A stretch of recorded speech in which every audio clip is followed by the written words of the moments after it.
The mirror cracked slowly. She used to laugh in ways that lit up a room. Now her smile barely reached her eyes. I thought maybe it was just age, stress, or the weight of motherhood catching up to her. Lydia, my wife of over 20 years, had always been the heart of our home. The girls adored her. I adored her. I'd never strayed, never looked for more, because she was my more. I noticed her wardrobe shift first. Skirts shorter, blouses tighter, bras that lifted in ways they hadn't in years. She said she wanted to feel youthful again, and I supported it. She said it was for her confidence, and I believed her. Because love does that. It believes, even when it shouldn't. Then one night as we lay in bed after making love, I heard it. "Derek, you know that I love you, right?" She didn't say it like a wife. She said it like someone preparing to break something that couldn't be unbroken. And I knew, my heart knew, this wasn't a midlife crisis. This was a goodbye dressed as a self-help journey. Chapter 2, The Trial That Wasn't a Trial. Lydia said she needed a break. A trial separation, she called it. 2 weeks to rediscover herself, maybe talk to other people, explore feelings. The words were cotton candy sweet, but I tasted poison. She wanted time off from being a wife, from being a mother, from being mine. But what she didn't know was that I already knew. About Roger. The flirt from her office. The man she thought she was hiding. I'd hired a private investigator months earlier. I had the pictures, the videos. I had the truth. But I didn't confront her, not yet. Because while she was planning her escape, I was preparing the consequences. When she finally brought it up in bed, I played along. "Of course, my dear. What do you need?" Then I called the girls into the kitchen. They deserved to hear what was happening.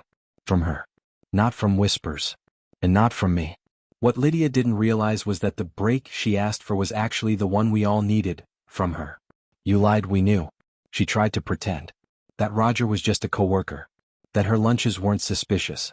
That the 2-week cruise was just an innocent soul-searching escape. But Alicia and Eddie had already seen the truth. "Be honest, Mom," Alicia said, voice firm. "We've known for months." They laid it all out, how I'd received calls from her office when she and Roger disappeared. How I'd quietly started building a legal wall to protect our assets. How they, my daughters, had stood by me when I broke the truth to them. Lydia tried to lie again. Said it was all a misunderstanding. Blamed her secretary. Her boss. Anyone but herself. But when she saw their faces, her daughters looking at her not with love but with shame, she cracked. And when she realized I had already prepared our finances, prepaid the girls' college funds, and ensured she couldn't touch a dime more, she panicked. But it was already too late. Chapter 4, The Final Dinner Table. She begged. "I'll cancel the cruise. I'll never see Roger again.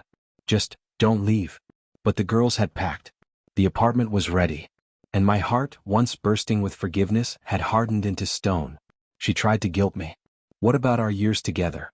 Don't I deserve a second chance?" No. She'd had her chances. Every time she met Roger in secret.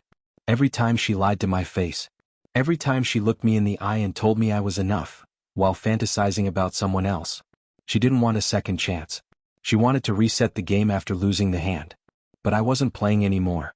And when the phone rang and she answered with a tired, "Hello?" and Roger's voice came through the line begging for a place to stay, she finally understood what she'd destroyed. But we weren't done yet.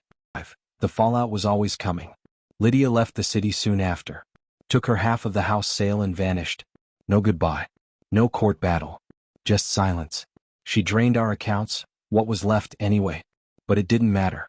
Most of it had already gone to the girls' education. And what remained? I used it to rebuild. I stayed in the area. Kept my job. Raised our daughters. And slowly, painfully, I stitched my life back together. Lydia, from what I hear, got another job. A small apartment. She spends time on forums for women who cheated and got dumped. Fitting, I suppose. She thinks about me. About us. I know that. She probably still thinks I'll forgive her one day. But she forgets something very important. Forgiveness is earned. And some debts are never repaid. Chapter 6, I Won't Be Your Lesson. The girls are grown now. Strong, smart, grounded. Alicia will graduate soon. Eddie talks about joining the Marines. They message their mom from time to time, but never about me. And that's how I want it. I have someone new in my life. A teacher. She's kind, honest, and, most importantly, present. We're not rushing into marriage. We're just happy. And that's enough for me. As for Lydia, maybe she still looks in the mirror and wonders why she's alone. Maybe she hopes I'll one day forgive her. Maybe she cries. But I no longer cry for her. She traded a family for a fling. Loyalty for lust. Love for lies. And me? I walked through the fire she lit. And I came out clean.